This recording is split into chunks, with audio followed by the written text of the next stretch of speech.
Okay, good morning, everyone. We are going to continue to the second session. We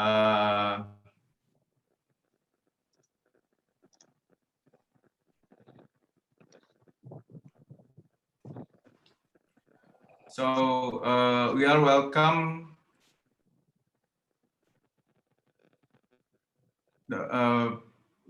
Mr. Nyoman Adiana from the Acting Director of Economy Digital, Ministry of Communication and Informatics, Dr. Anas Ma'ruf from Acting Head of Data Center for Center of Data and Information in Ministry of Health, and also Mr. Kin Wai Lau, Director General Hong Kong Economic and Trade Office. We have a very interesting discussion today. I would like to give the first opportunity for opening remarks about the interesting session today. We are going to discuss about the AI and Deep Tech in healthcare, specifically a wider landscape for Indonesian tech companies in Hong Kong. Indonesia is likely to have more than 5 startups worth at least $1 billion and a unicorn, with healthcare and education as the most promising sector. And we see how is the growth with more than 100 startups in 2019 for health tech startups, and even growing stronger in COVID-19 pandemic.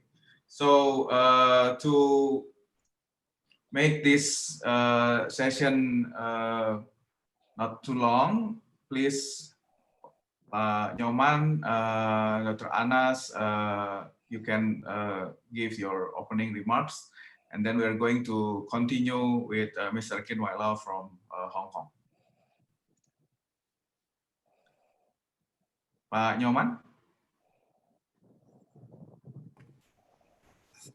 First of all, thank you very much for the opportunity to join this session for the opening remark for the workshop on the AI and deep technology in health tech.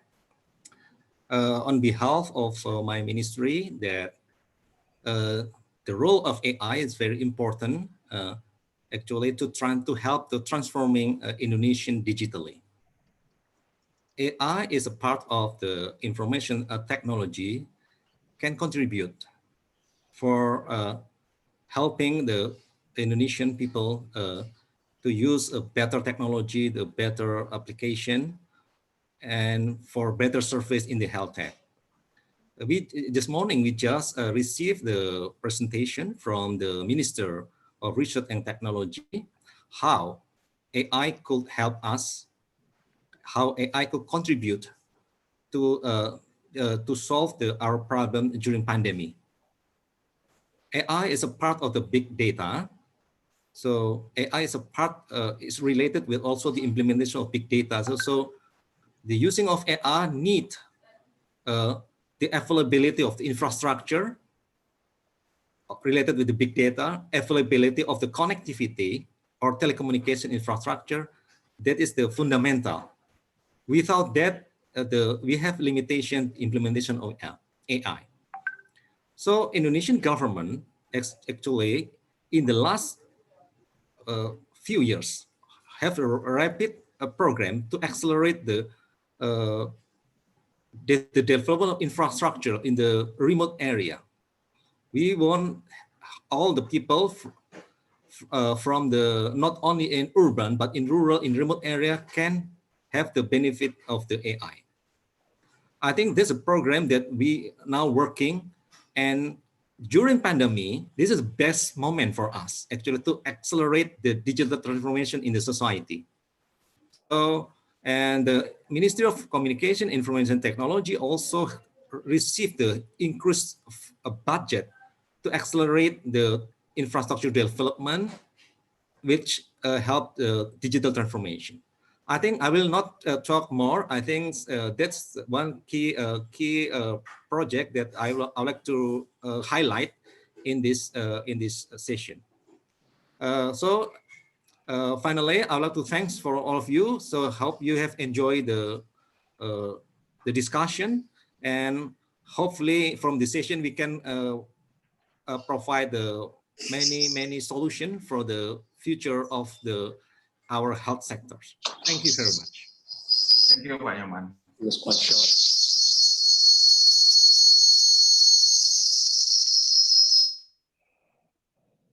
Okay, feedback already done, the committee team. Okay, thank you, Pak Nyoman. Please, next, Dr. Anas Mafruf from the acting head of Center for Data Information, Ministry of Health. Thank you, Mr. Bimo. Good morning, healthy greetings. The Honorable Chairman of the Indonesian Healthtech Association, also speakers and analysts, and also the webinar participation. Of course, first of all, let us praise and thanks to God, because today we can meet again in the digital event series with the theme growing potential in artificial intelligence for healthcare. On behalf of Ministry of Health, we appreciate to committee, to Indonesian Healthtech Association regarding to this webinar, because I think that health tech is very important thing for present and also for the next, especially in health technology, also in how to data managing and data management. Ladies and gentlemen, that we know AI is a technology that can simulate the mindset of a machine, just thinking like a human. The data were collected from various smart devices can be used to create patterns of disease spread or predict intervention models.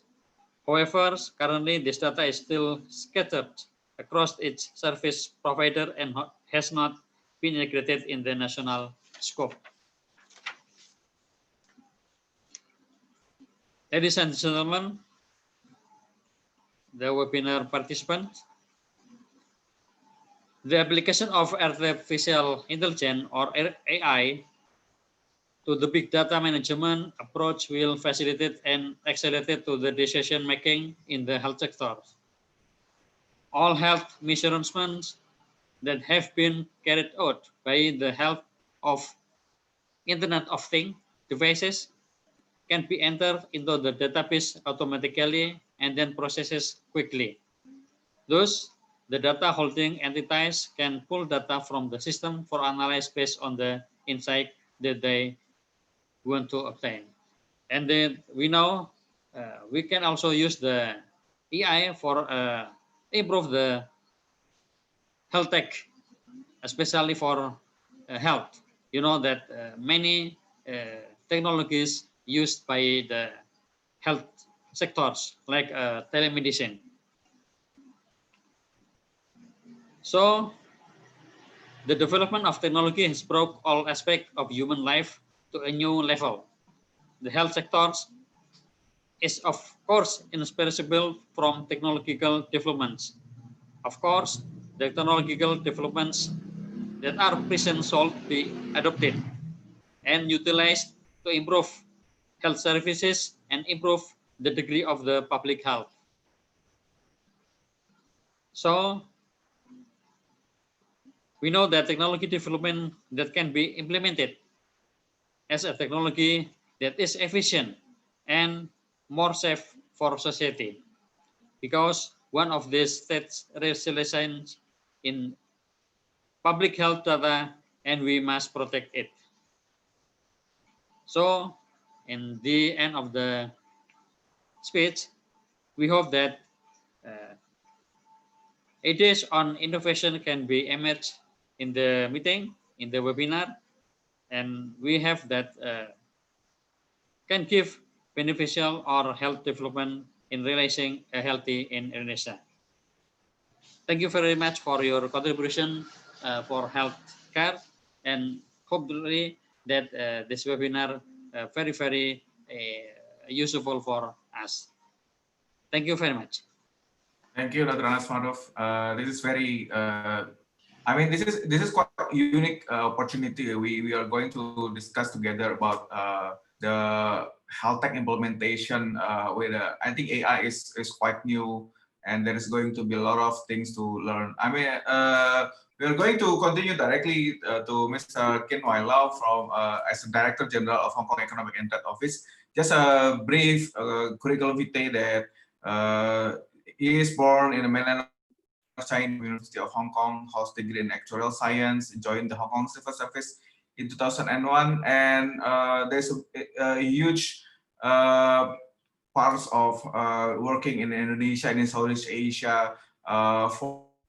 So please welcome Mr. Kin Wai Lau, your time and to share the opening remarks. Right. Thank you very much. Good morning, distinguished guests. Speakers, panelists, ladies and gentlemen. It gives me really great pleasure to welcome you to this panel. As COVID-19 continues to affect Asia and the world at large, it is a palpable testament to the long-term friendship between Hong Kong and Indonesia and our mutual determination to build on our strong ties and wide-ranging cooperation. Let me first take this opportunity to thank the Ministry of Communication and Informatics, the Ministry of Health, Indonesia Healthtech Association, Hong Kong Cyberport, Invest Hong Kong, and Ambecindo for organizing and co-organizing this panel. Without your generous support, we would have not been able to come together today to share insight and experiences and to explore opportunities of cooperation. While both the Hong Kong and Indonesian governments are sparing no effort to combat the pandemic, it would be important for economic partners to support each other to enhance our resilience and to join hands to ride over the storm.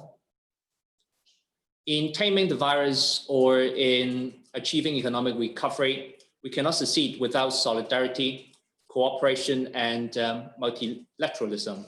The right approach to tackling global crises and realizing long-term development is through greater connectivity, openness, and inclusiveness. Hong Kong is very keen to strengthen our cooperation with Indonesia, one of Asia's and the world's largest and most promising economies. Despite the challenging global trade environment last year, our bilateral trade still recorded positive growth.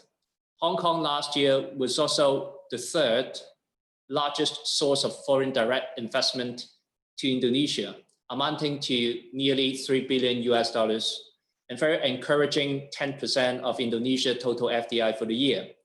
People-to-people bonds are equally reassuring, with more than 170,000 Indonesians in Hong Kong supporting our families and actively contributing to the cultural diversity in our city. In July, our two economies marked a bilateral relations milestone when the part relating to Indonesia in the Free Trade Agreement and Investment Agreement between Hong Kong and ASEAN came into force. In a time of unparalleled uncertainty, such agreements underlie our unwavering commitment to pursuing partnership possibilities whenever they may emerge. Innovation and technology has been playing a very crucial role in trending and shaping our lives to adapt to the new normal. Looking ahead, I believe that digital economy, AI, robotics, and innovation and technology in general will bring fresh opportunities for Hong Kong and Indonesian business cooperation. Indeed, digital innovation has helped Hong Kong contain the spread of the virus and in so doing minimize community disruption. In June, the Hong Kong government launched a business platform featuring applications for testing, contact tracing, e-health, e-learning, e-commerce, e-communications, and other smart innovations. So these are open for sharing with our overseas partners including our Indonesian friends here. So Hong Kong remains a dynamic global business and financial center with a high degree of competitiveness and openness. Our uniqueness stemming from our social and legal systems, our open and efficient market, our free flow of capital and information, as well as our simple, low and territorial-based tax regime, makes us one of the best places in the world to do business and a connecting channel between the major developed and developing economies. Hong Kong has also a rich pool of world-class talents in a wide range of disciplines. We are well placed to contribute in terms of professional collaboration and capacity building by enhancing professional knowledge and experience. So we are very confident that there will be ample opportunities of cooperation between Hong Kong and Indonesia. So to close, just let me once again thank you very much for your participation today, and also let me wish you all the best of business and health in the coming year. Thank you very much. Thank you very much, Mr. Ken Wailo. Okay, so we are going to have a presentation from Cyberport, Ms. Ivy Chen. You are going to have like 15 minutes maximum. If you can put the quick Q&A also in that time, it will be very nice. So please, if any audience have question, you can use the chat, type directly to everyone, because Ms.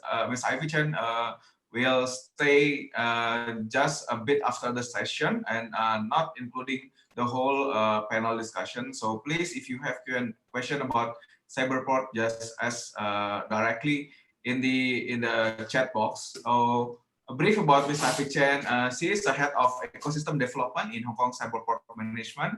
Has an extensive ICT experience with more than 20 years of business development and network vendor management in a lot of I think like quite famous company across the Asian region. So prior to joining the Cyberport, she worked in Amazon Web Service (AWS) and to support the expansion of data center cloud availability footprint in Hong Kong and Japan. Without further ado, please, Ms. Ivy Chen, your time and screen.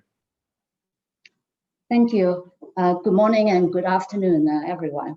First of all, I would like to thank the organizers, the Ministry of Communications and Informatics of Indonesia, the Indonesia Healthtech Association, Hong Kong ETO, and also Invest Hong Kong. I'm Ivy Chen from the Cyberport Ecosystem Development Team. I'm honored to be here with you all. In the next 15 minutes, I'm going to give an overview of Cyberport and also the startup programs that we are organizing. Hopefully, this would give the Indonesia audience in here, the startup audience in here, a quick idea of what facilitation they would get if they choose to land in Hong Kong and join the Cyberport community. Cyberport has a very simple vision. All we've been doing is to nurture the digital tech startup community in Hong Kong, to support them to grow to be the economic driver of the city in the future. To realize the vision that I've just mentioned, Cyberport has 3 major strategic focuses. The top one is to cultivate and develop talents. We have a list of startup programs. Those programs will not just give the companies the entrepreneurship skills they need, but we will also help them to scale up and accelerate. And also we work with the different universities to ensure that we tap into the talent pool earlier to ensure that's a sustained supply. The second focus is to drive industry development. In here specifically, we are talking about the vertical targets that Cyberport is focusing on. They are fintech, esports, digital entertainment, and smart living. Cyberport has been actively organizing many industry events to bridge its startups with the industry practitioners, the experts, the visionaries, to create more cooperation and collaboration opportunity to drive the industry forward. The third one is integrate traditional and new economy in Hong Kong.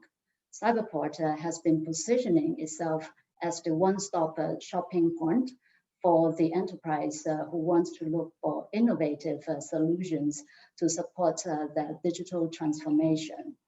We see that Cyberport has a role to play in here, and also this would give our startups business opportunities to access more customers. Cyberport is located in the southern part of the Hong Kong island.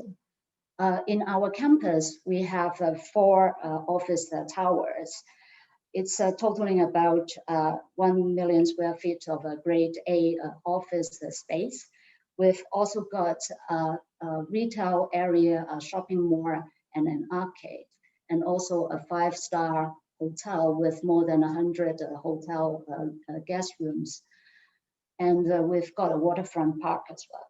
What we are trying to do is to build a complete community so that people can come here to work, to shop, and have fun. What we are trying to do in here is also to work a self-sustaining model. What we've been trying to do is to get the income generated from the commercial activities, from the hotel business, from the office and the retail space leasing to fund the public mission projects that we have. Nonetheless, the most valuable asset for Cyberport is the entrepreneur community that we have. Over the years, Cyberport has nurtured many successful startups, and here are just a few young faces of them. These entrepreneurs has been embracing the spirit of we dare to venture along their journey with Cyberport. Cyberport has now got more than 1,500 members in its community. Half of them are from our incubation programs. And then the rest are from our co-working space, startup companies, and also office tenants. We've now got 4 unicorns in our community. They are GoGoVan, Klook, TNG, and WeLab. Also, you can recognize some well-known names in here. They are the office tenants who choose to have a presence in the campus. Our community has a very diverse culture. Over a third of our companies in here has founders from non-local nationality. And we've got a good balance of mainland and Western country founders in here. We definitely don't have enough Indonesia companies in here, so hopefully we can have more in the future. Cyberport has 6 cluster focus. On the application side, we have fintech, smart living, digital entertainment, and esports that I've mentioned. We have the biggest fintech cluster in Hong Kong. We have about 390 companies in our community. For smart space, it's a big cluster. It actually have a very wide, broad spectrum we are talking about in here. Health tech, edutech, 5G, IoT, green tech are all covered in this cluster.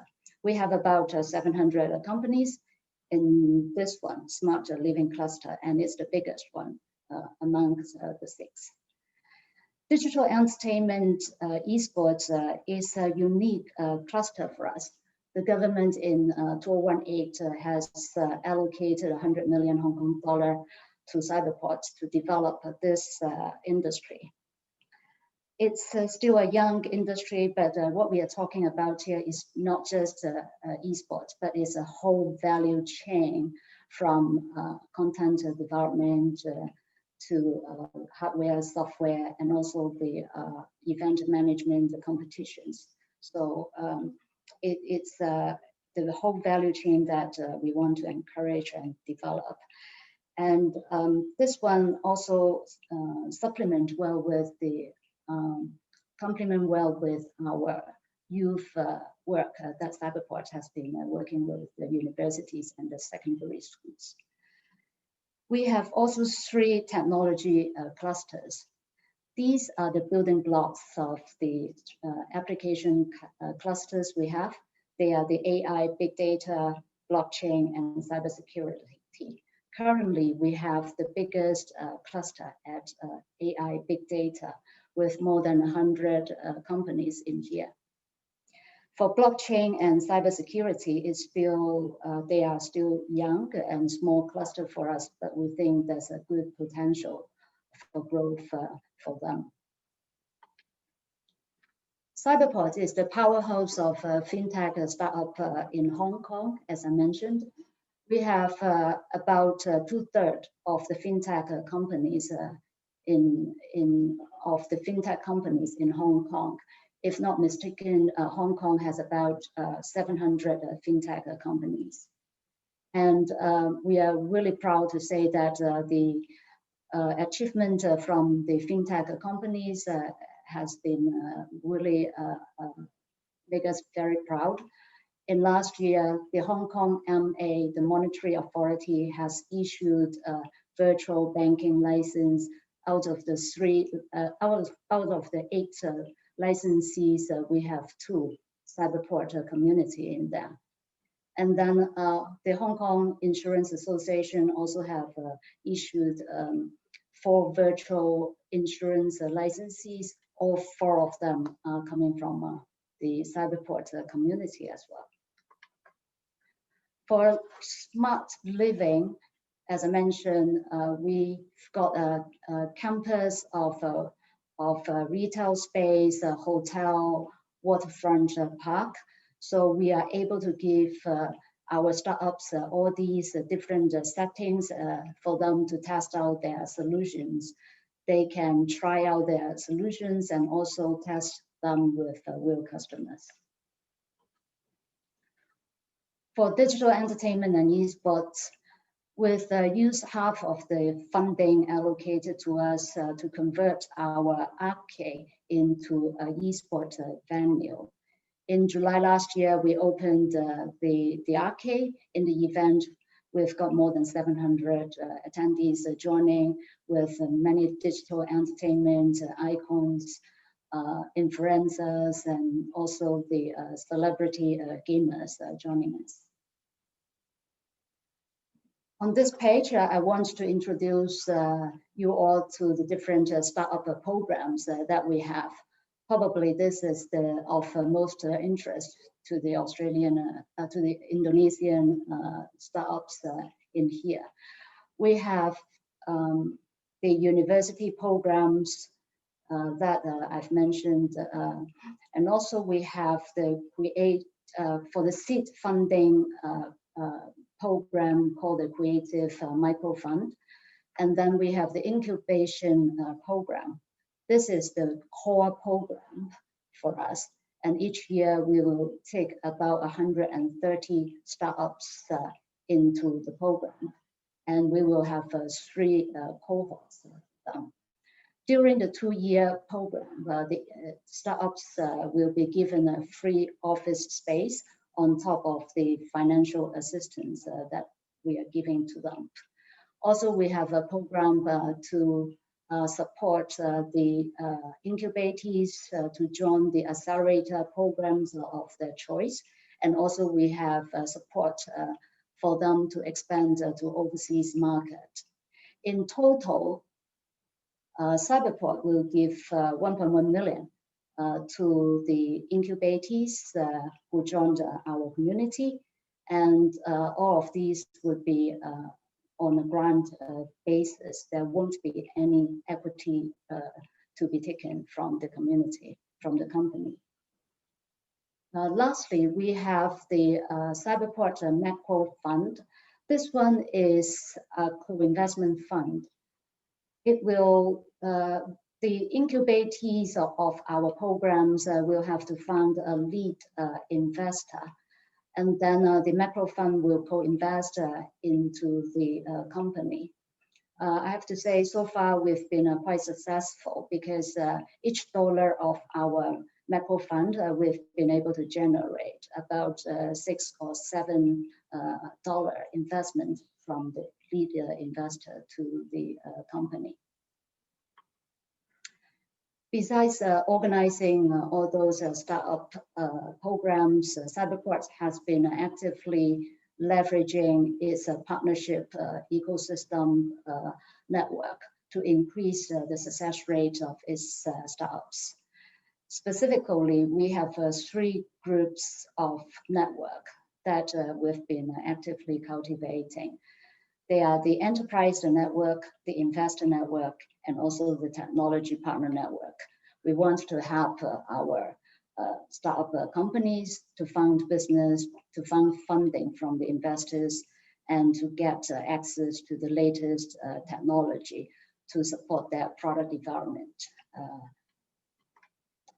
And then also we've been working, spend a lot of time on the outreach work to support our startups to expand overseas. Hong Kong market maybe not big enough for them. We want to encourage them to go outbound to other markets as well.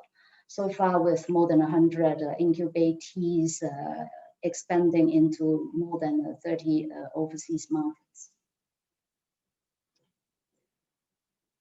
The last item I want to introduce to the audience is the campaign that Cyberport has launched back in February. It's called the Braving the Epidemic campaign. It was at the early time of the outbreak. We put together our relevant startup solutions into 4 different categories: the distance learning and office, home office related ones, the insurance relief fund related ones, and medical healthcare ones, and also the household and workplace improvement ones. In hindsight, we don't know that the outbreak would last for so long and the scale would be so unimaginable. But so far, we've got good success in promoting our related startups to our partners, and the feedback has been really good. A lot of the problems we want to resolve, like the limitations from work from home, we have to have a distance business, contactless, touchless type of requirements actually now has become the new normal. And I just want to give a few examples of the medical and healthcare startup solutions and company names in under this Braving the Epidemic campaign in here. We have quite a number of them in the teledoctor medicine and health area, and also a number of app platforms for the public as well. Also, we have a few robotics and medical device solutions. In the later part of this webinar, we will have 4 of the Cyberport startups to present and teach in here. They are not under the Braving the Epidemic campaign, but they do have very good experience and stories to share to you. I hope you will enjoy it. Lastly, the most rewarding thing for Cyberport is to see the startup excel and succeed. We hope to see more of the Indonesia startups joining us and be part of our journey to write their successful story. Thank you. Thank you so much, Ms. Ivy Chen. So there is a few questions in the chat, but it's too related with the telemedicine. I mean, it is just too specific question. I think we are going to answer this in the panel later, but I have a question from the this came from the WhatsApp directly to me. As one of the fully funded government institution that help the startup companies to reach their expansion goals, could you share actually how is the Cyberport help these startups to expand their business in Hong Kong and even sending them to become like global companies? And what are the advantage they will get if they participate in your incubation program? Maybe so there is the third point. So first point was how could you help expand? Second is what is the advantage of the participation in your incubation? And the third one is how can Indonesian health tech company join to the Cyberport Hong Kong incubation? Okay, thank you for the questions. For helping them to expand, apart from those startup programs, as I mentioned, we've also actively leveraging the partner network that we have. We've spent a lot of time expanding our enterprise partners, including all the major multinational corporations in Hong Kong in all the different main verticals. And then we will be like talking to those corporations and asking them what would be their digital transformation and pain points, and then we'll check out whether our startups has the solution for that. So we would be like helping the startups to look for new customers, expand their customer reach, and also will be like the middle person to facilitate that business matching discussions and solution consultation as well. And also for the investment side, we've got investor network with more than 100 individual and investment VC funds in there. We will run regular investment matchings for our startups. This would hopefully also facilitate them to like reach out to a broader investor connections to get more funding for them. For the technology network side, with a list of programs with the big technology partners like you name them, all the big global tech companies, the AWS, the Google, Microsoft, IBM. We are bridging our startups to these technology partners, not just for access to the latest technology, but also to get resell customer opportunities from them as well. So it's also try to get business for our startups using all these different networks that we have. Can Indonesian startup join Cyberport Hong Kong? Any nationality would be okay. Actually, just they need to register a company in Hong Kong, and you know, Hong Kong registered company is very easy. So it must be a Hong Kong-based company. Then they can join our incubation program.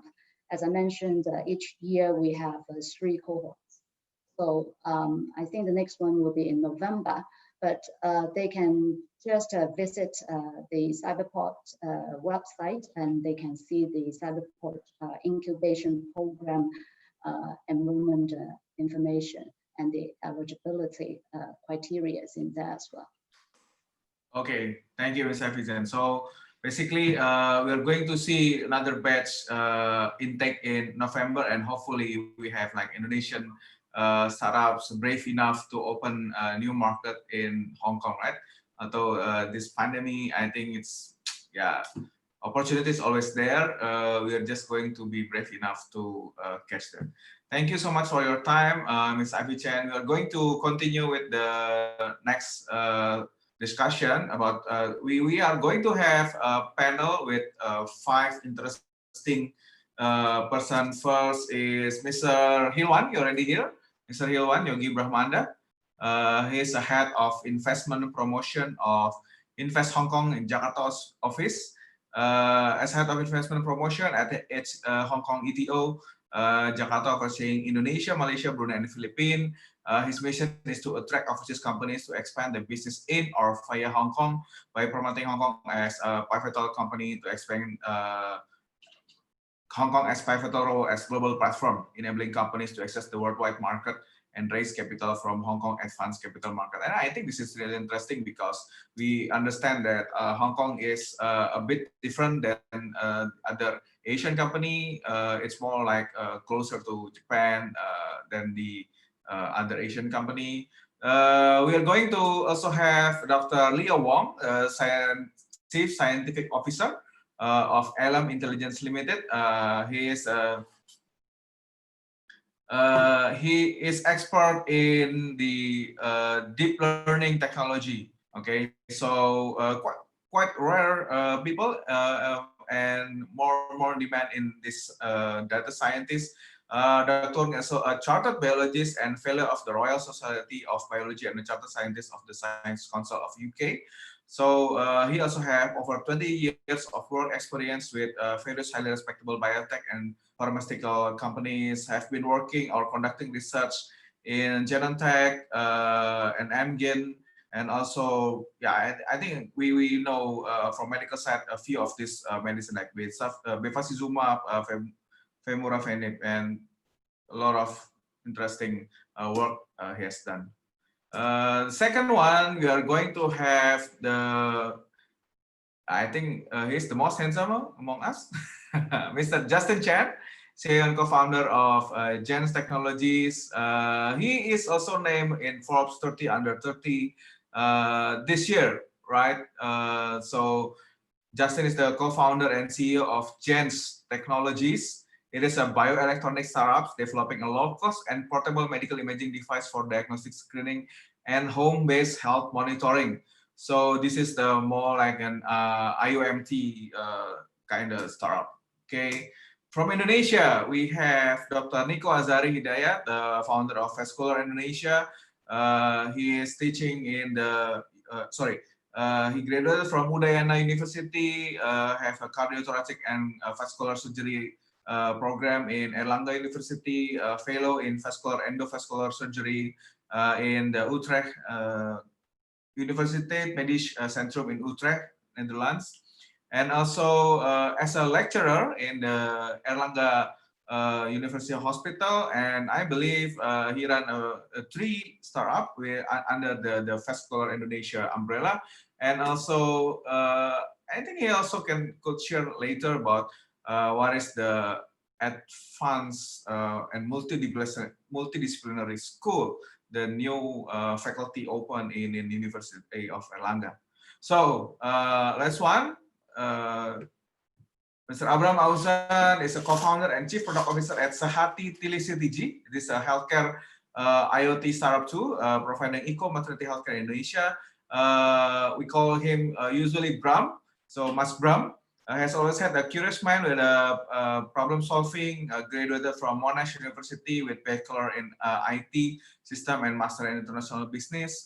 So I think it's quite a match up with the doctor's background, co-founder of Sehati Telectg, and we are discussing more about this. So please, all panelists, you can turn on your video so we can start discussion.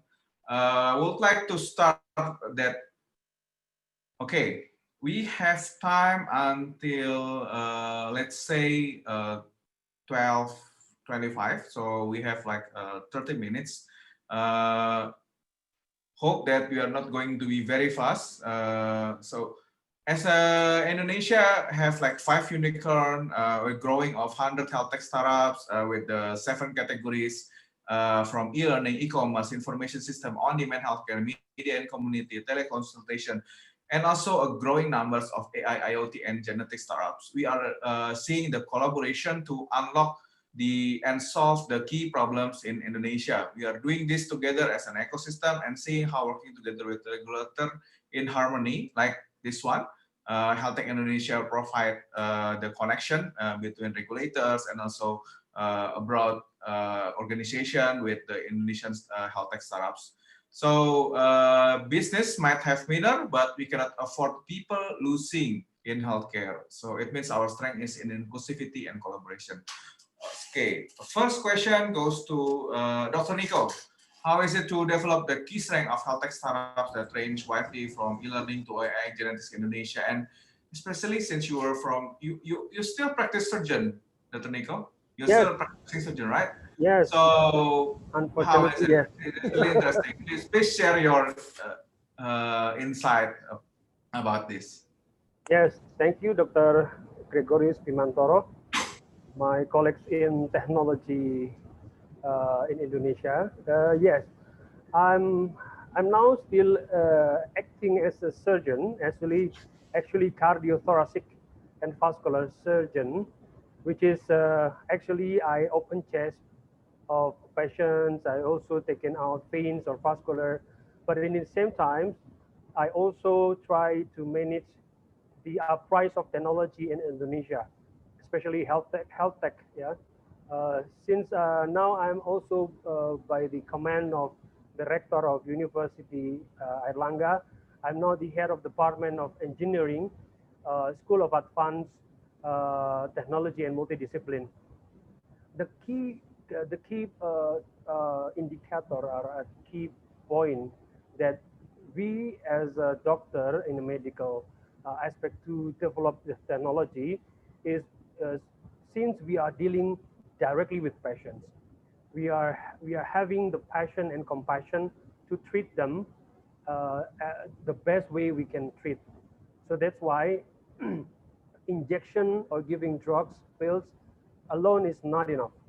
We should be taking care of the patient along the way, yeah, complete with the aspect of informations, communications, and educations, and also consultation. That's why with the at least three components we can build, such as telecommunication, telehealth, teleconsultation. That's why my platform, my digital platform that I built in the academic background, uh, uh, initially deliver the information, free information for all the people who is interesting on health matters. They need information of health, healthcare, health service, everything. Even now, BPJS, COVID, we give it all for free. That's why we go from there, and the traction is now going up. And also, communication is kindly one of the important thing for doctors and nurses in Indonesia to to develop, to improve. Why? Because years ago, patients or society of people always consider doctor as a white angel that cannot be touched or reached. But now it's so much different now. So a doctor should come to the people. Doctors should ask what is their feelings instead of only the complaint of the disease, right? So that's why by communicating this openly, yeah, widely and responsibly, it is the main idea to improve the communications aspect. So with the three platform of digital application from Vascular Indonesia, and in the end, the revenue that we are going to chase is that the knowledge revenue, and then the health revenue. By knowledging the people, they becoming healthier, right? So that's why for doctors as a medical, we cannot hard sell the health for them. We should give them the knowledge, educations. That's why they can go health and keep healthy in pandemic era. Obviously, in pandemic era, telemedicine is going up, Yeah. and thankfully, these platforms, also Dr. Bimo is also having the platform. Telemedicine is rising. That's why people don't go to the emergency department or outpatient clinic easily. That's why telemedicine in Indonesia is also going up. I think that is what the key topic to pursue the health technology appraise, Dr. Bimo. And I think that's all. Thank you. Okay, thank you so much. I think we are going to answer more specific or technical question about telemedicine later. So, Abraham, are you here? Yes, Doc, I'm Yeah. here. So, from your perspective, how will be the health tech startup here in Indonesia plan their business expansion? And this is quite tricky question. Exit strategy for international expansion. We heard that Sahati already went to Africa. Is that right? Or you can share Now, it maybe. is planning. We are planning going to, yeah. Hi, everyone. Thank you for this opportunity again. My name is Abraham. I'm a co-founder of Healthtech.id. So, yeah, basically, based on our understanding in Healthtech.id, healthcare is a universal things. So basically, they don't have any boundaries, and like it's like universal language.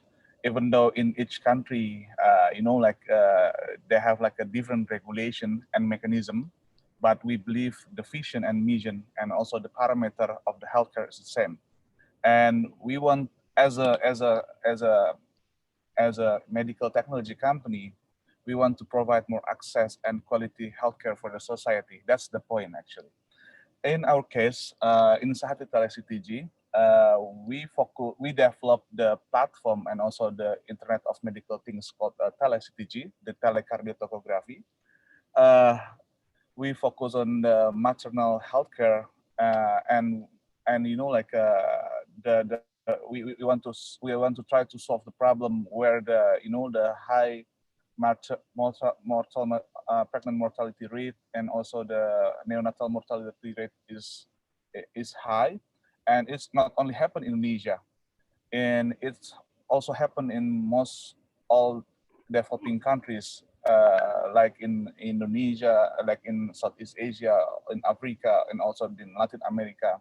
So in this case, we develop technology which universal could be adopted with all the medical professional and also beneficiary, which is mom. Secondly, to answer your question, uh, as a medical technology company, from the very first stage, we have to design the innovation that we want to provide to the people.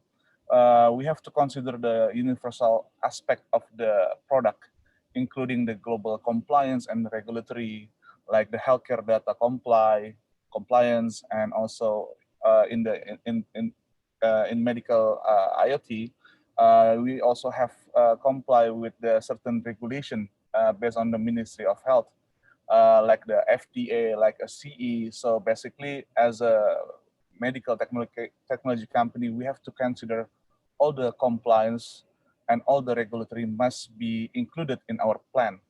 For example, in Satu Tele-CTG, we comply with the IC 6061 for the electronical things for the medical, and also ISO 13845 for the development and production of the tele-CTG itself. So if we comply with the all regulation, and actually this is the global compliance, and you can bring your technology to the other country, not only Indonesia. That's the very important point in to answer your question. And all in all, from me, it is very important for us to design and plan our product from the very beginning of a stage in the product development, that we have to comply with the global regulation. So our product not only because we believe our solution is not only for the society Indonesia, but our solution also applicable for the global healthcare market. And as example, in the first quarter in 2020, actually we already have a plan to expand our market to Latin America. We collaborating with the telecommunication company, one of the biggest telecommunication company in the world. But suddenly the pandemic happen. So we have to delay the international market expansion. But from that point, I believe the local medical product from Indonesia, we also can bring more, more good deeds to the people, not only in Indonesia, but also in the global market. So again, yeah, Dr. Bimo and all the participants, we believe that healthcare is universal. We have to create the product not only for the local society, but also the international society, and we have to comply with the all. The key is have to comply with all the regulatory and global compliance like FDA and SCE. And even in the data side, we also have the regulation for that. So think global from the day one, right? So Yep, yeah, yep. as long as we're still on Earth, we can think global as in one planet. We are going to wait for another planet to expand, right? Exactly, because the problem in Indonesia and other developing countries is almost the same. And yeah, with collaboration with other startups from other countries, we can bring more solution for the society. Nice. Hopefully, the session today also open and some connection with Hong Kong and others from other company. And continue to Mr. Hilwan. Hi, Mr. Hilwan. Hong Kong has a vibrant startup companies, right? It is interesting. I mean, for the last, I think I started to understand the Hong Kong market is pretty much different than Southeast Asia in 2-3 years ago. And how is actually as Hong Kong is becoming a hub of financial market. And can you explain briefly how Hong Kong will be an ideal place for Indonesian health tech companies to plan their business expansion and also hopefully for raising fund, right? Yeah, thank you, Bimo. So health tech is a major priority for Hong Kong and has received a great amount of financial support, roughly about 10 billion US dollars from the government last year. And Healthtech has enjoyed several tailwinds in Hong Kong, comprised of a few points that I would like to mention. But I guess the few most important things that I would like to share is about how Hong Kong has been the regional powerhouse. There is an abundance of the angel investors, seed funding, and venture capitals, and Hong Kong has been the #1 global IPO fundraising centers in 7 of the past 11 years, and over 2,400 listed companies, including international and mainland Chinese firms in Hong Kong. So it is a market which issuers or any companies who would like to do an IPO, they should not miss when considering and do IPO. And Hong Kong has the world-class infrastructures, large talent pool, and accessible local market. And Hong Kong is closer to the mainland market, in particular, Greater Bay Area. And so it makes an ideal place to reach out the greater market in Asia, especially in the East Asia. And I guess the business and individuals in Hong Kong has enjoyed one of the most tax-friendly system in the world. So only 3 direct tax are imposed. There are generous allowance and deductions which can reduce your company's taxable amount. And on one of the world's highest mobile penetrations rates at about 234 mobile subscribers penetrations and 86% mobile broadband penetrations as of the end of 2019. So these tech savviness lend itself greater openness toward the new technologies, including how you when you are managing your health, especially for the common people, and for the Internet of Things and wearable device and wearable health tech entrepreneurs. So the proximity to the world's manufacturing base in Shenzhen in the southern part of China. So this is one of the city in the Greater Bay Area. So it is clear advantages against any other locations outside of the South China. So I guess 2 point or to the important and opportunities that these Indonesian companies he would like to expand in Hong Kong or via Hong Kong's.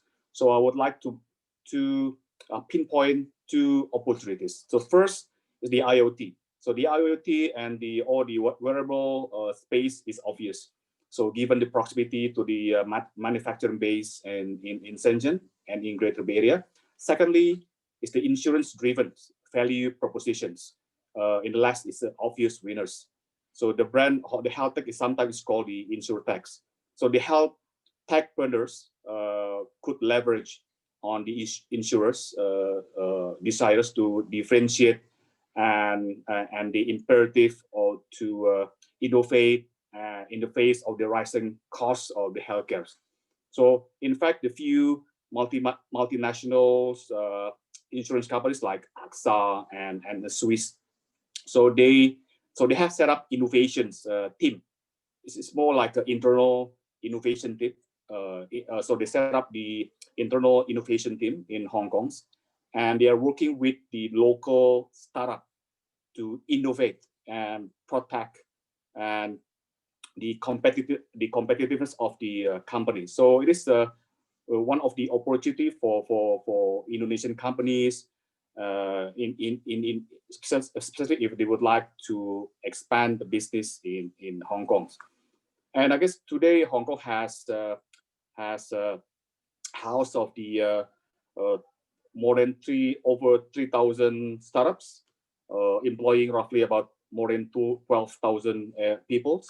So Hong Kong has shown more promises in the sectors. And I guess today Hong Kong offers big opportunities for the startup to grow with the numbers of the ventures capital companies in Hong Kong and as well as in the Cyberport. And I guess based on the research that we have done for the past 2 months, so we've seen the in ASEAN itself, the big six: Indonesia, Malaysia, Thailand, Singapore, and Vietnam. So we expectedly that those countries, the big six, so they will raise the expenditures to roughly about $750 billion US. Furthermore, the value of the medical tech industry will surpass about the 130 billion in 2020. So it means the digital health and medicine will remain the hot topics in the next decade. So, and I believe that Hong Kong will offer much opportunities for Indonesian companies if they would like to expand the business in or via Hong Kong's with the help of the government's support as well as the few institutions in Hong Kong. And I personally believe that Indonesians companies will have the big advantages if they are using Hong Kong as a platforms to expand the business. Thank you, Mr. Ilwan. So this is really interesting insight. It's Asian ASEAN countries, like 6 the top countries, yeah. $750 billion healthcare expenditure, and the medtech industry, perhaps you can all notice that it's going to be 130 billion the value, right? In this year. Yeah. Okay. We are going to continue to Hong Kong startups. Dr. Lee Wong, you're already here, right? Okay, already on the video. Actually, the question is to both of you, but I would like Dr. Lee Wong to answer first, then Mr. Justin Chen. Could you please share your experience when you are participating in the incubation program in Cyberport? And also, please share what are the overall benefits to your company and how it's going to impact your business growth. Dr. Lee Wong, you can unmute yourself.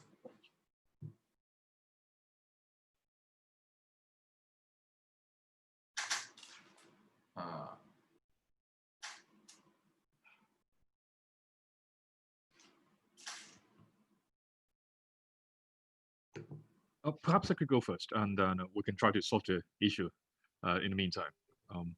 That be Yeah, okay. easy? Just, Oh, no, it's off okay. now. It's off now. Yeah. Can you hear me now? Yeah. Sorry, I think the committee need to ask to you to unmute. Okay, please, Dr. Leo. Oh, hi everyone. Thank you. My name is Leo, and I'm the Chief Scientific Officer at A.I.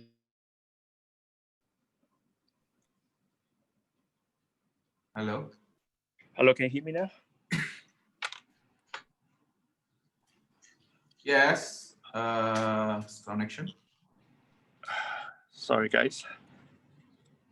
I think you have to. You need to only use. You can mute one. Okay.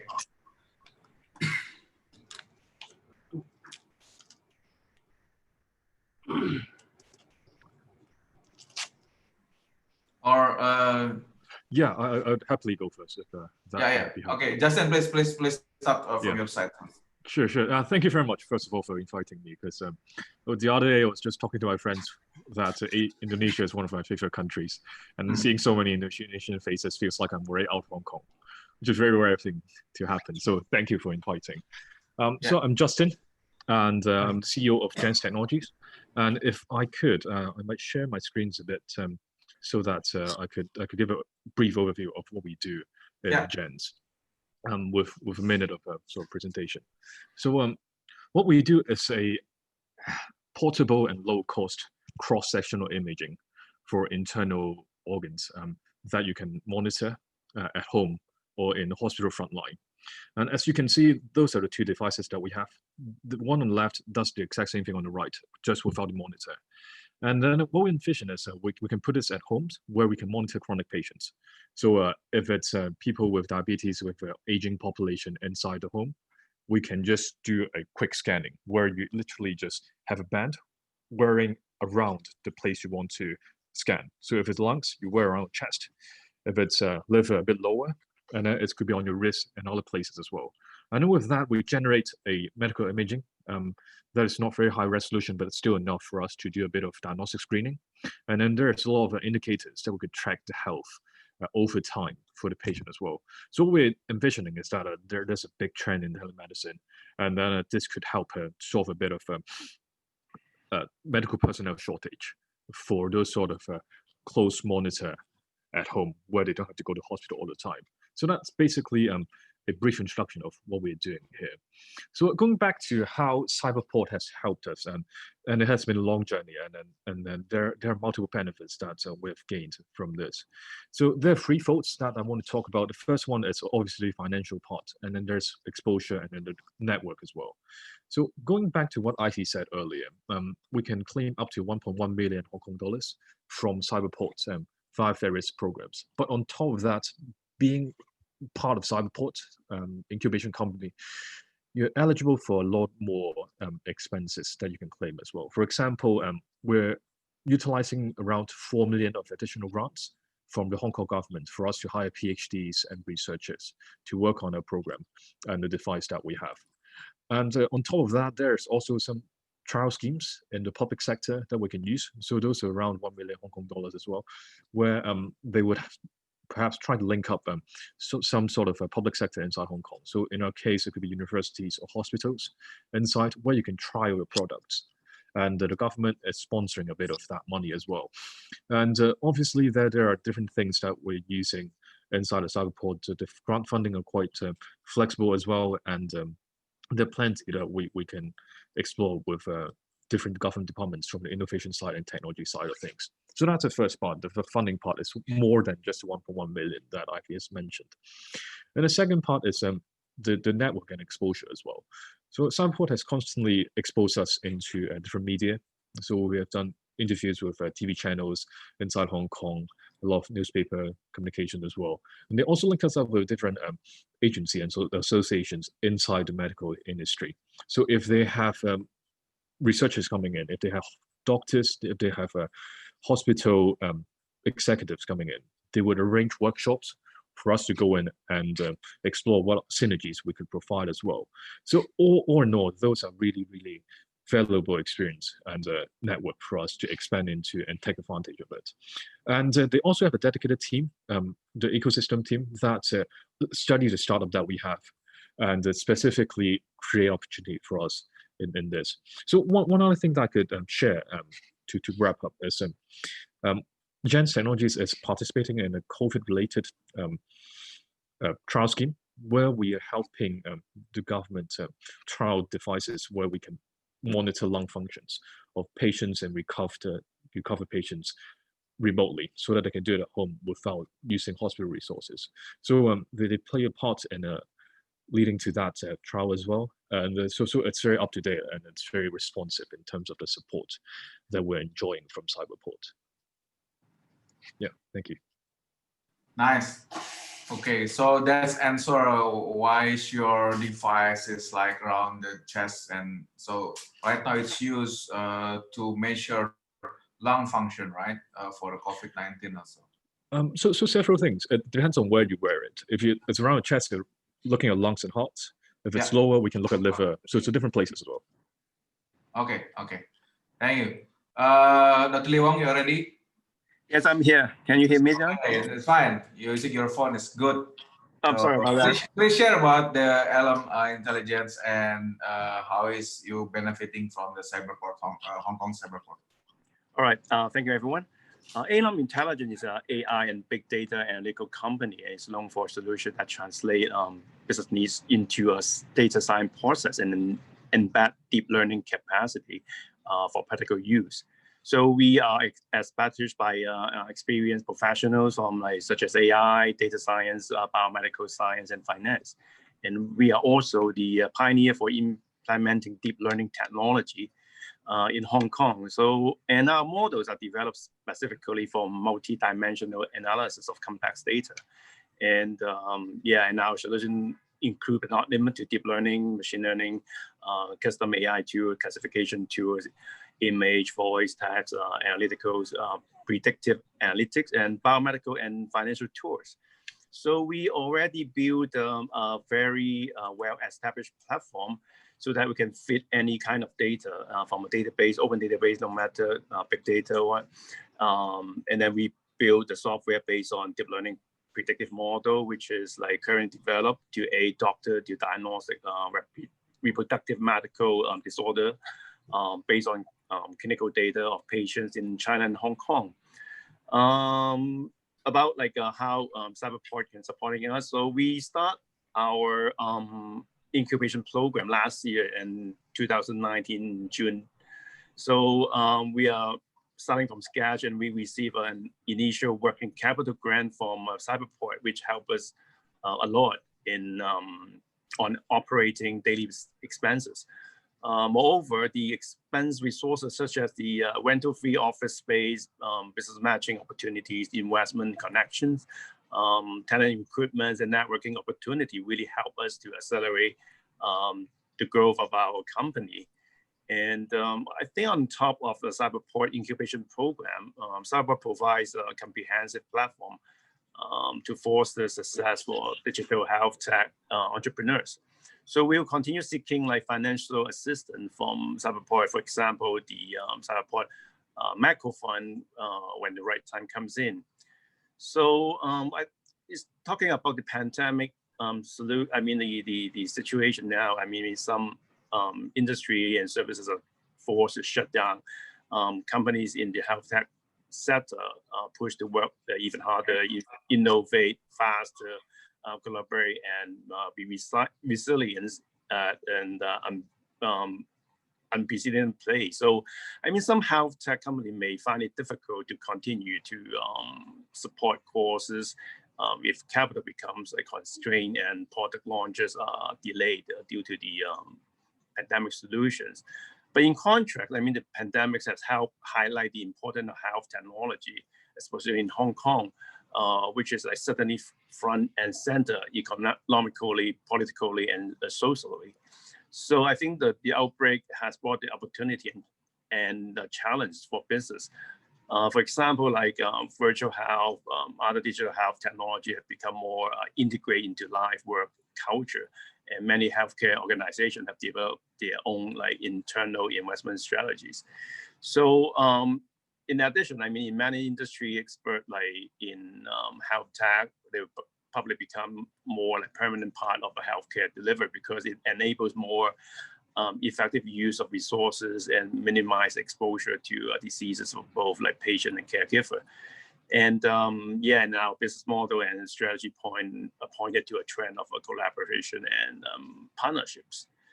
So yeah, for the, I mean like for the using of the big data and I mean healthcare now in Hong Kong, I've been like a big like healthcare adoption of big data have been shown when compared with other industry. So I think chances are there and opportunities are there because of the pandemic solutions. Right. Okay, thank you, Dr. Lee Wong. So next, we are going to answer a few questions from the chat box. Okay, and later on, I'm going to ask a final question to wrap up the session. So let's use this like 10 minutes to answer. So if you have an answer, please answer it briefly and direct to the point. No need to explain again what you're doing, etc. So I think first is regarding the telemedicine regulation. We would like to know also in Hong Kong, is it doctor allowed to give prescription over telemedicine, or is it now allowed to assist for consultation purpose, not so only consultation, not for diagnose and therapy? Thank you. So that's the first question. Perhaps a bit related about that is how to improve the accuracy of the telemedicine, and this pandemic may change the perception about physical examination, how to make the patient examine, but keep the healthcare professional safer. Okay, so there is a 3-point question about telemedicine. First one is prescription, how to do the teleprescription. Is it okay or only for consultation, no diagnose and therapy? Second one is how to improve the accuracy of telemedicine, and the third one is more into how to mindset of physical examination. I think a few devices have been developed to become more an objective data, right, for the telemedicine, either from Janus technology and Sahati Teledigi also developed like that, and how will this improve the telemedicine accuracy? Please, panelists who want to answer. Well, Dr. Bimo. Yes, since this is telemedicine is also one of my thing, and I also one of the officer of Atensi in Indonesia. There is an association, telemedicine Indonesia, as a part of the partnership also in Healthtech. Well, ethically, one doctor, if you want to prescribe medicine, should examine the patient, anamnesis the patients, and the examination should be written on the paper that we call it medical record. That is actually the lege artis, or the procedure that we should do. But if the medicine is over the counter, I mean, it's a free, so it's not like sedative, or it's morphine, it is free in the market that we can buy. Of course, it can. But prescription means doing by a medical professional. So in Indonesia, it still would not allow. I don't know in Hong Kong. I think it's also similar. But I hope one of the startup that maybe the background of medical could answer it. Maybe, or maybe also the technologists also deal with the doctors also can answer it. But in Indonesia, still cannot be prescribed without any, at least interview by the doctors, because we don't want to our patient after taking the pills, they go allergic or side effects or everything. Can there be more? Okay. So any other insight perhaps about this question? Okay. Sure, I could say 1 or 2 words about this. I'm not entirely sure about what Hong Kong, it's the regulation for doctors in telemedicine, whether they're allowed to provide prescriptions. But we do see quite a lot of startups doing teleconferencing for those doctor consultation as well. And from what I know, at least 2 or 3 years ago, it was still not allowed. I'm not sure what is the standard nowadays. But I do agree with Dr. Nico that it's unlikely that would be the case in Hong Kong. And for telemedicine's question, where how can we improve the accuracy? Obviously, the more objective equipments that we can have inside the other end of the channel will hugely important. So things that could help quantify the health indicators of those patients would definitely be helpful. And there might also be aggregation of digital medical records, where I'm quite sure a lot of patients do not have physical copies that doctors or the family doctors have in terms of medical history. So We some sort lose of algorithm. the signal from Justin, Dr. Bimo. Oh, okay. Yeah, but yes, thank you. I think there are plenty to work on, and yeah, please. yeah, thanks. So, Dr. Bimo, probably, yeah, I would like to share our experience in telemedicine in Indonesia. For the prescription, I think I cannot answer because we don't have any relation for the digital prescription. But for the telemedicine, what we do in Sate and TeleCTG is we currently still follow the current regulation that provided by the Ministry of Health, that state there the telemedicine is based on the telemedicine and teleconsultation. If not, please correct me if I'm wrong or like I need like a update for the regulation, yeah.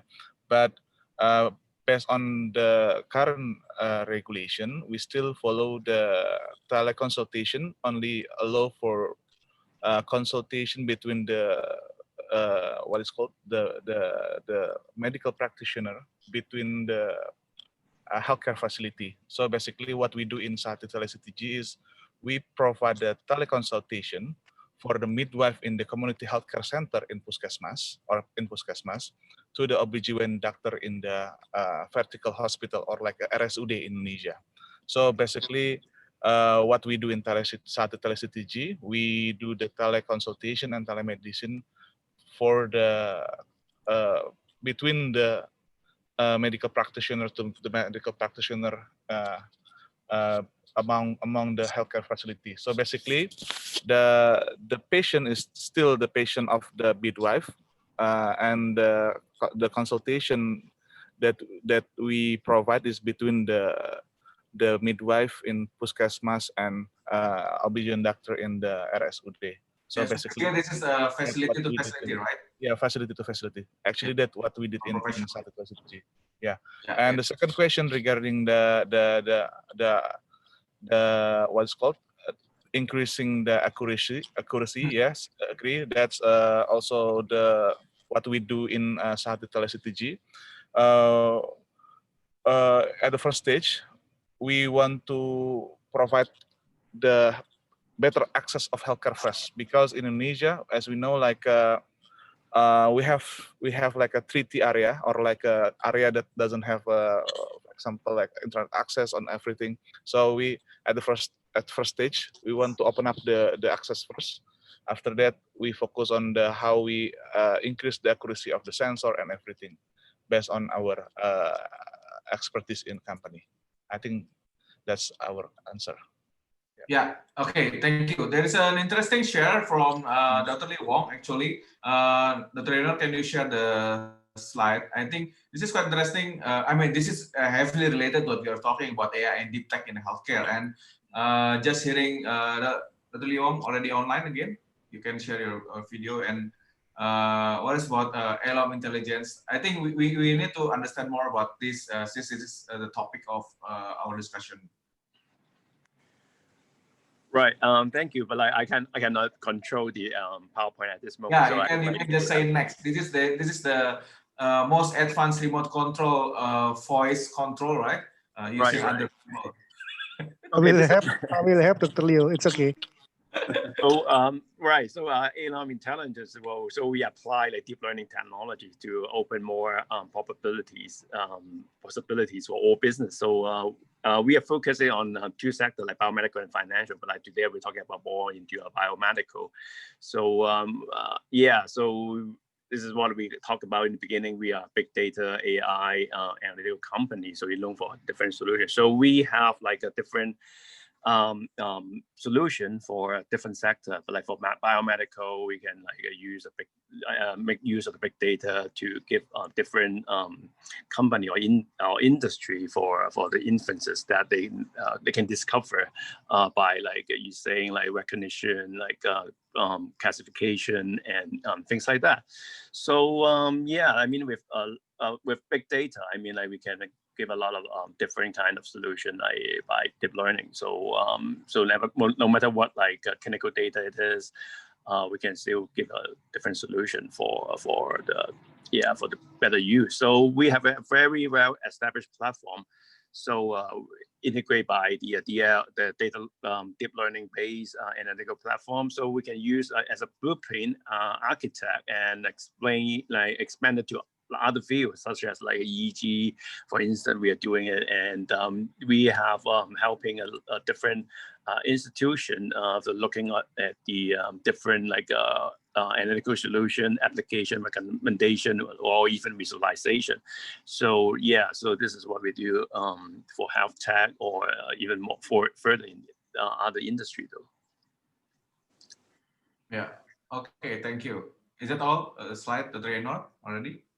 Okay. Yes. So I think we can continue to the next question. So perhaps the issue of I think it's not, we're not yet talking about 5.0 revolution industry. I mean, that's the society 5.0, but more into industrial revolution 4.0. Do you have idea how to connect all the stakeholder between government and private sector? So is it already happening also in Hong Kong, that private and public sector work together with the data integration, or maybe Indonesian more used to like Singapore model of one EMR for one citizen? How it's done in the Hong Kong, integrating all this health data?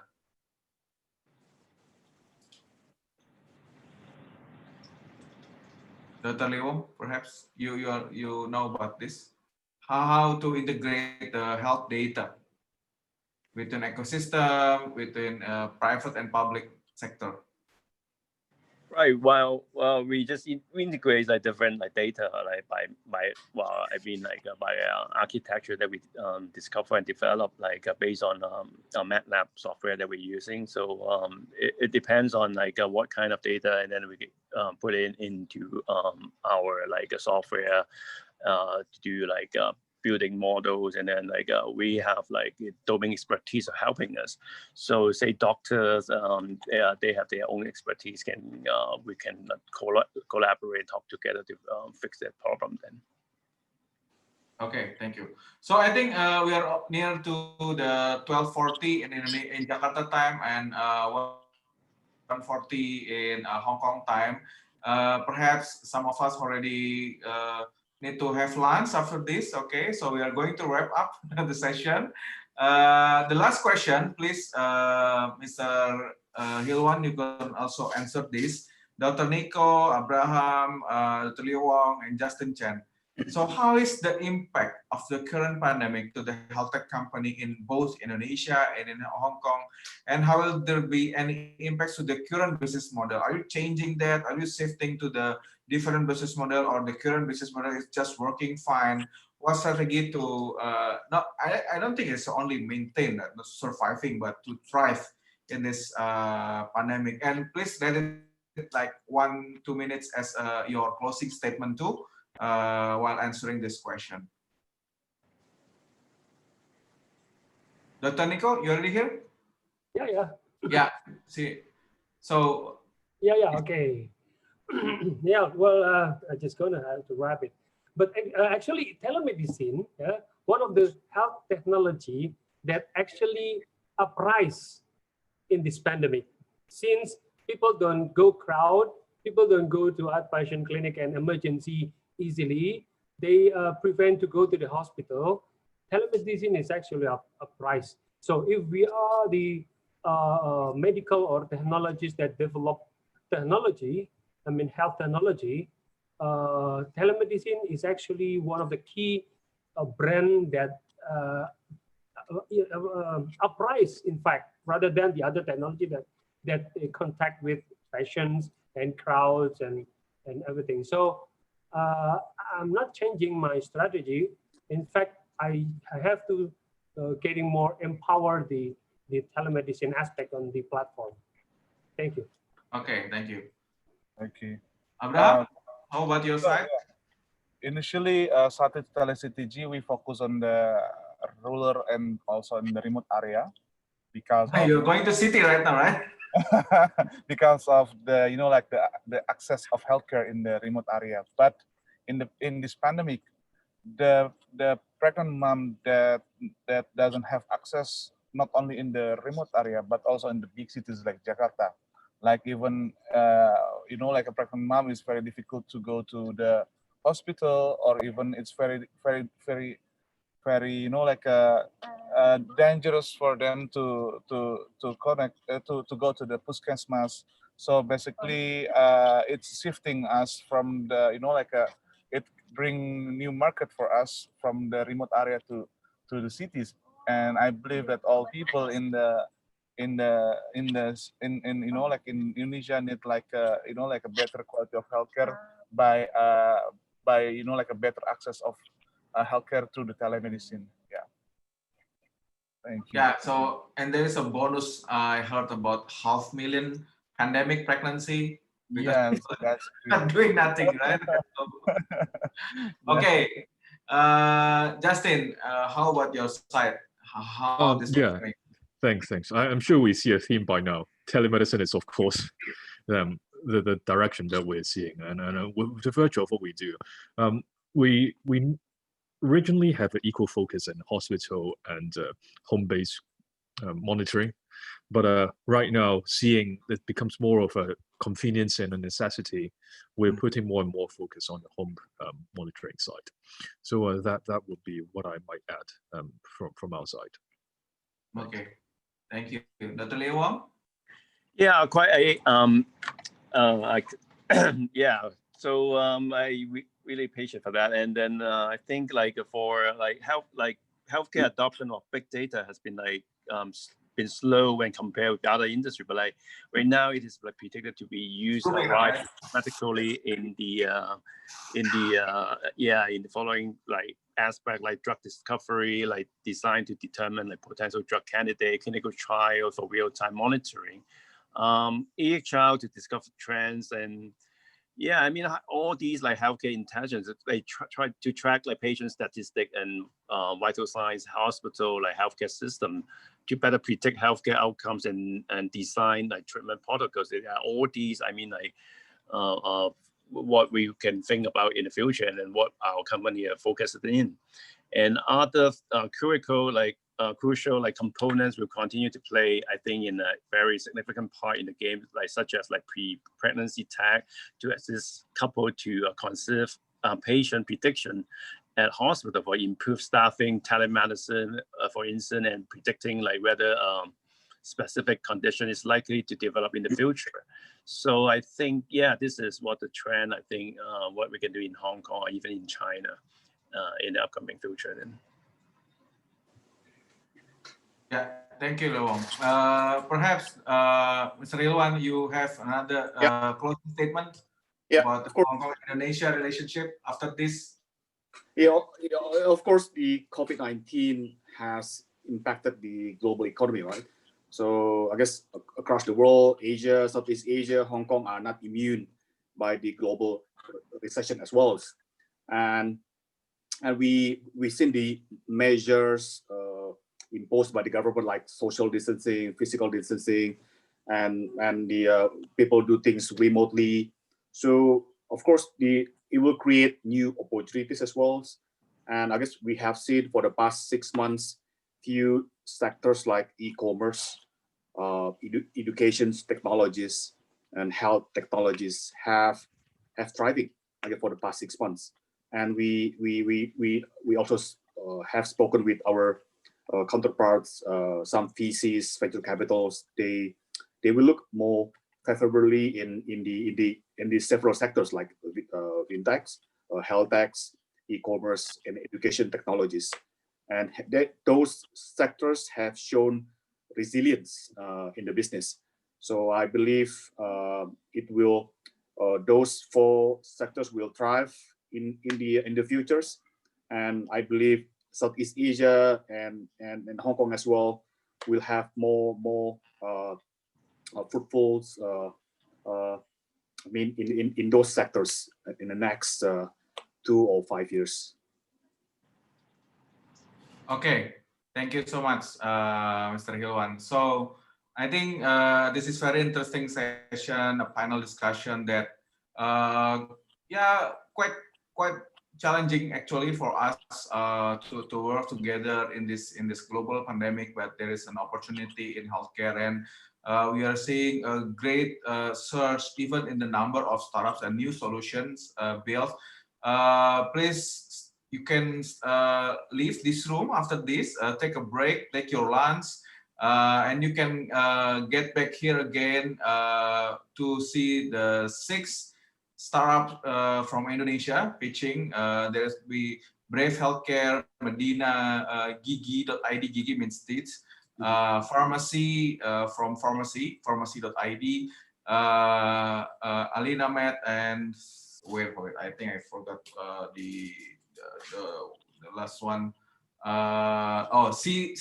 Cityscope. I think it's a blockchain EMR, and we are going to have 2 guest pitching from the Hong Kong Cyberport, Access Hobby, and Virtual Control. We are going to have 3 jury from the Indonesian VC and Startup Association, or AMVESINDO. Mr. Surya, I've seen him since the morning. Mr. Rimawan Yasin also, and also Dr. Nico will help from the Healthtech Indonesia as a jury. So thank you so much for your time. Thank you so much for the sharing, and hope this is going to be a start of a new journey together between Indonesia and Hong Kong to grow the healthtech industry and to create a new partnership together. So thank you.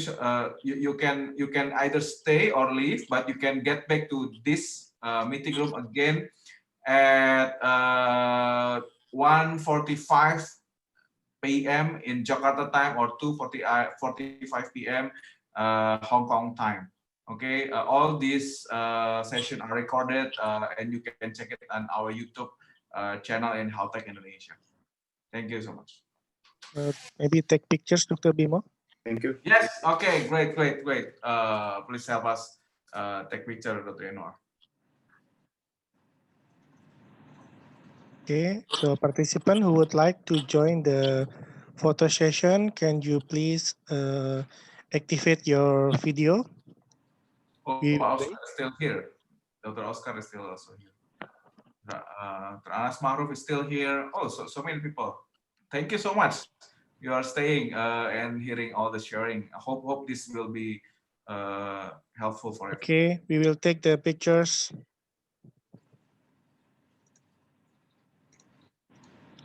Ready? Put on your smile. 3, 2, and 1. Thank you, Dr. Bimo. Thank you, Dr. Anwar. So We can start the live streaming session first. Because of the break, or are we going to continue? No, we are going to stop first. Okay. Continue. So Okay. please all get back and watch the 6 Indonesian healthtech startups. They are very interesting. We have an health IoT also. The new we are going to see after this, right, at the 1:45 p.m. Please join back to this room. We have Gigi, the teledentistry. We are going to have a telepharmacy. a blockchain EMR, and also the on-demand home care mixed with telemedicine. So hope that this will be something that bring a new solution or even existing solution that could benefit all of us.